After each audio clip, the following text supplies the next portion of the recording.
E aí, galera, bem-vindo ao canal. Vamos acompanhar aqui preparação, né, para Flamengo e São Paulo. Lembrando que já saiu a escalação aqui, né, a prova da escalação. Vai ter uma ou outra substituição, mas provavelmente esse time vai entrar em campo, tá certo? Vou passar aqui rapidinho. Goleiros, Matheus Cunha.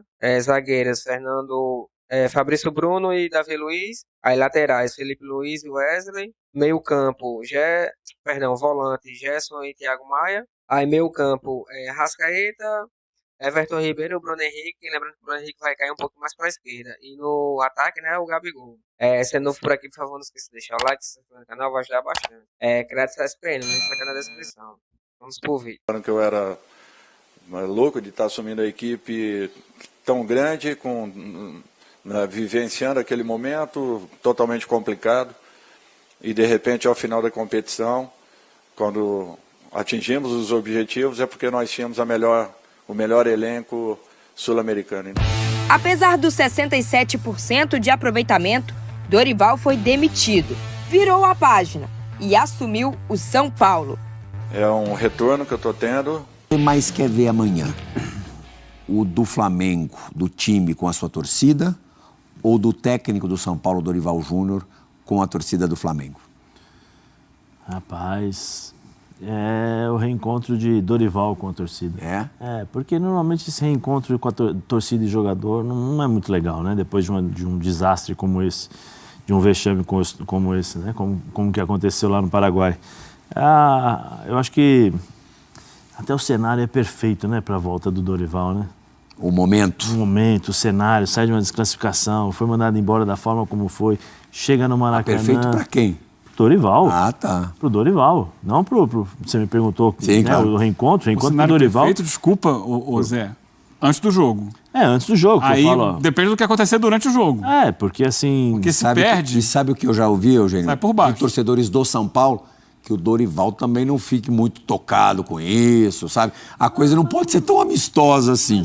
Mas Mas eu acho que não vai ser, não. Acho que ele vai querer justamente mostrar pro Flamengo, olha aqui. Pro Flamengo, né? É que o problema é que ele não entra em campo, né? Isso que é o grande problema. Sim. O Dorival muitas vezes não vai poder entrar em campo, ele vai poder armar a sua equipe e tal, mas eu acho que o reencontro com ele, perfeito. Sabe aquele momento perfeito? Que os astros... Mostrar assim, os fantasmas do passado. Aquelas coisas assim, sabe? O cometa Halley passa, depois de não sei quantos anos.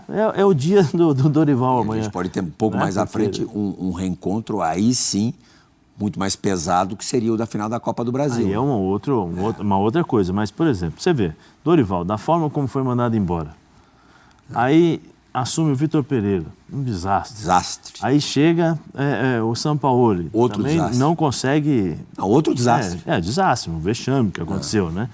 E o Dorival no São Paulo assume o São Paulo. São Paulo com alguns problemas. Você vê o São Paulo hoje jogando, você vê o São Paulo hoje trocando passes e com um time inferior ao do Flamengo, tecnicamente. Ele consegue fazer o time jogar. Lógico que tem suas limitações, que a gente sabe, mas dentro daquilo que ele pode fazer, o jogo contra o São Lourenço foi um jogo... Sim. Sensacional, pela entrega, eu acho que assim, quando o jogo é bom, né, quando eu falo jogo sensacional, porque a gente conseguiu ver, eu particularmente consegui ver no jogo, uma ligação que acho que para mim é muito importante dentro do futebol. É o que o jogador faz em campo, ele consegue fazer essa ligação com a torcida. Totalmente. Né? Eu acho que isso é fundamental para você ter um ambiente positivo. Eu até dei um exemplo do jogo do Flamengo, a diferença do jogo do Flamengo e o jogo do São Paulo. O jogo do Flamengo teve um lance, acho que todos nós aqui vamos lembrar, que o Wesley, ele faz uma falta normal no jogador do Paraguai. Só que na hora que ele vai tirar a perna, né, ele vai levantar a perna, a trava enrosca no cadarço do jogador e tal, e ele tá lá sozinho. Aí vem o primeiro, dá uma peitada nele, vem o outro, dá uma peitada nele, e vem um de frente, que é o capitão, e dá outra peitada. Não teve um jogador do Flamengo, não teve um. Ele ficou sozinho. Não teve um jogador do Flamengo que chegou e falou assim, confusão com o moleque, vem pra cima de mim aqui também. Daqueles sinais que dizem muita coisa, né? Aí você pega o jogo do São Paulo. O jogo do São Paulo, São Lourenço provocando, dando cotovelada. Aí o cara dá uma cotovelada, uma mãozada na cara do Pablo Maia.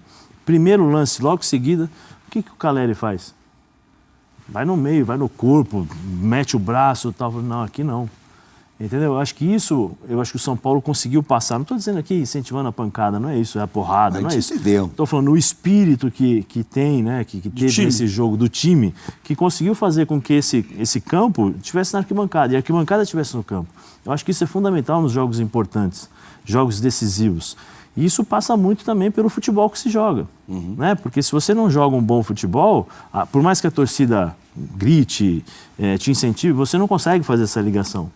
Mas o São Paulo, nesse jogo, conseguiu. E é fundamental isso para a sequência do ano. Eugênio, eu gosto antes bastante. da gente se aprofundar mais no São Paulo, depois de eliminações, podem acontecer no jogo seguinte 2 tipos de reação, né? Uma resposta, jogando muito e conseguindo um ótimo resultado, ou o abatimento. Por tudo que aconteceu até antes da eliminação, com a relação claramente azedada do elenco com a comissão técnica, com o Jorge Sampaoli, enfim, depois de tudo que aconteceu com o Pedro, com o preparador físico, o que você acha mais provável que aconteça amanhã? Porque, assim, para ter uma mudança, tem que acontecer alguma coisa. Tem que ter um estímulo de alguma parte, né? É claro que o resultado da eliminação é um estímulo para a mudança. Mas ele é consequência de um ambiente, de uma situação que não está bem resolvida. Se resolveu a coisa internamente? Eu não sei, eu não estou lá dentro. Eu não sei que tipo de conversa teve. Ao que parece, não. As informações não são nesse sentido. Tem a cobrança externa. Me parece que há ainda um ambiente de muita indefinição, de muita tensão nas relações internas. E não há a sugestão de que algo importante, positivo aconteceu para que esse time entre em campo jogando uma barbaridade contra o São Paulo. Sim. Seria uma surpresa até. Seria uma surpresa. É a gestão dessa situação. Normalmente, quando um time reage bem a uma eliminação, é porque a eliminação foi casual. Aconteceu, fora da curva, uma bola errada, um jogo muito equilibrado que você acaba errando uma finalização, ou um jogador que é expulso e o time fica em inferioridade numérica, acaba sofrendo em função disso. Mas, assim, a situação do Flamengo, a eliminação para o Olímpia, ela faz parte de um ambiente que vem no Flamengo há algum tempo. Sim. Ela vem depois de uma derrota para o Cuiabá. Era tão frágil, né, Eugênio, que numa semana que era para ser fantástica, o jogo que o Flamengo fez no Sul contra o Grêmio, podia ter goleado o Grêmio na arena. A melhor versão do Flamengo do São Paulo. Vira um jogo contra o Atlético Mineiro nos minutos finais e, a partir disso, você internamente provoca uma crise de proporções gigantescas. Processo de Eu já vi time se automutilar, mas dessa maneira, desse jeito, como foi o Flamengo agora, olha, mas a semente, capricharam. A semente disso tudo esteve justamente no jogo com o Grêmio, né?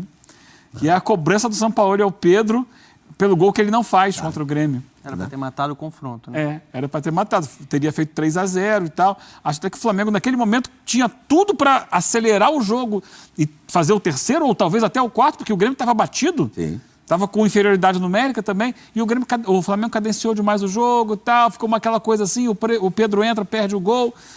E ali eu acho que, assim, tem a notícia, né, de bastidores, de que houve uma cobrança do Sampaoli em relação ao Pedro naquele lance, que as coisas não ficaram bem resolvidas entre eles, e aí o jogo seguinte já é o do Atlético, e aí vem essa bola de neve acontecendo. No momento mais positivo do Flamengo com o Sampaoli, vem a semente do problema que acontece depois, e que com certeza afetou todo o grupo. Quando aconteceu o problema do Pedro, depois conversando, né, com alguns amigos e tal, diria fontes, né? Fontes. Dizem que a cobrança em cima do Pedro, que o Pedro falou sobre as questões psicológicas, né? Agressões psicológicas e tal. Pelo menos o que foi falado e conversei, o Pedro Ivo trouxe a informação, mas depois eu fui conversando assim, que realmente, de fato, a cobrança existia já nos treinamentos, até pela postura do Pedro, né? Até pela postura do Pedro, que o Sampaoli é um cara que exige muito, então exigia, cobrava do Pedro um pouco a mais. Então, eu não sei até quando... Eu acho que essa cobrança no Grêmio já era uma continuação de uma cobrança dos treinamentos. Né? A questão, assim, o torcedor do Flamengo deve estar de saco cheio, que a gente sempre volta para isso. O Flamengo, ele tem um problema muito além de um coletivo frágil. O Flamengo tem problemas coletivos, acho que o trabalho do Sampaoli, ele avançou até determinado ponto, mas no momento vem até regredindo. Tem problemas na parte defensiva, transição defensiva, bola aérea, a gente viu tudo isso muito exposto. Só que quando a gente fala de uma crise que está instalada, acho que tem que distribuir um pouco a culpa. Você tem a questão da comissão, o trabalho diário, a parte tática, tudo que aconteceu no caso Pedro, que é inadmissível, que joga uma bomba no vestiário em um momento que era para o Flamengo estar crescendo, né? Foi o que o Plihal falou. O que o Flamengo jogou contra o Grêmio, com as digitais do seu técnico, foi um jogo muito bom do Flamengo, todo mundo esperava. Agora esse time encaixou. O time está com o Sampaoli, está fechado, e aí depois vem todo esse processo. Aí você vê um grupo muito vitorioso, muito talentoso, o melhor elenco do futebol sul-americano, mas acomodado. Mas se está acomodado, tem algo acontecendo com a direção, dentro desse ambiente. O problema do Flamengo, acho que assim, não é fácil de você resolver com todo mundo que está lá agora. Ou você Dias antes ou uma semana antes, o Gabigol brigou com o Marcos Braz. Sim. Então, Também, assim, né? quando foi a última versão de um ambiente leve do Flamengo? Com o Dorival Júnior. Com o Dorival Júnior. O que a direção fez? Desculpa, gente, foi um processo de sabotagem do clube. Muito por isso, talvez nunca a direção tenha sido tão alvo quanto é agora. A gente acabou de mostrar as pichações no muro do Flamengo, nos muros do Flamengo. O Landim é claramente o alvo principal. O Plihal, o Flamengo, ele é uma referência quando a gente fala de um projeto de recuperação na parte financeira. Acho que todo clube tem que olhar com carinho para o que o Flamengo fez, porque ele, por muito tempo, fechou um pouco a torneira, né, foi pagando dívida, até você virar uma máquina que gira financeiramente e é capaz de contratar jogadores como o Pedro, como o Arrascaeta, como o Gabigol. Enfim, nesse ponto, nessa parte administrativa e financeira, eu acho que é referência. Agora, do ponto de vista esportivo, não existe um projeto ali. Não existe um projeto. É muito aleatório, é muito na base de um nome com grife, na base de um nome que é oferecido para a direção. Então, se você não tem uma identidade, se você não sabe o caminho que você quer seguir, se você não tem uma convicção, se você coloca técnico para ser triturado dentro de um contexto que não favorece o trabalho do técnico, fica nesse ciclo sem fim. Os jogadores são talentosos, eles resolvem o problema do Flamengo, já resolveram diversas oportunidades, são multicampeões, mas se você dá muita força para esse vestiário, e esse vestiário já é um vestiário de vários jogadores que são estrelas e vitoriosos, como é que se resolve isso quando os caras estão acomodados? Porque assim, uma coisa é você perder, como o Eugênio falou, você perder e você ser eliminado. A forma como o Flamengo foi eliminado contra o Olímpia é inadmissível. Quando você olha o jogo, você olha a ausência de competitividade. Tinha jogador olhando, marcando com o olho.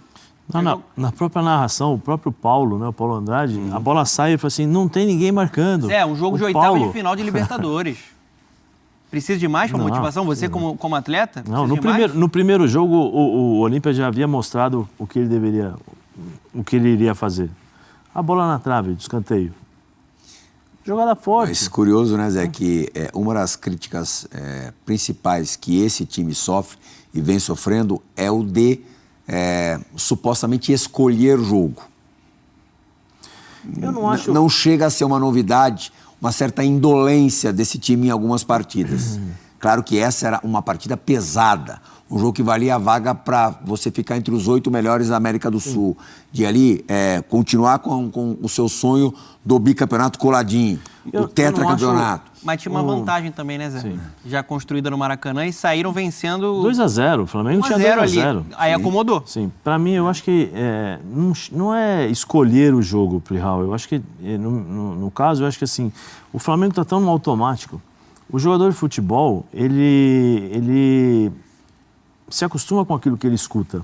Se você falar para ele durante a semana inteira, você está cansado, você precisa sair, você precisa ficar no banco e tal, no aquecimento ou no ônibus, na hora que ele desce, ele vai professor, eu estou cansado. Sim. Porque ele escuta isso. Se você trabalha de outra forma, olha, tem que jogar, um jogo importante, você começa a pilhar, né, o jogador, a motivar, acho que não precisa motivar, porque os caras jogam no Flamengo, ganham um salário altíssimo, acho que você representa uma nação. Só isso, por si só, já seria uma grande motivação. Mas existe esse trabalho de bastidor.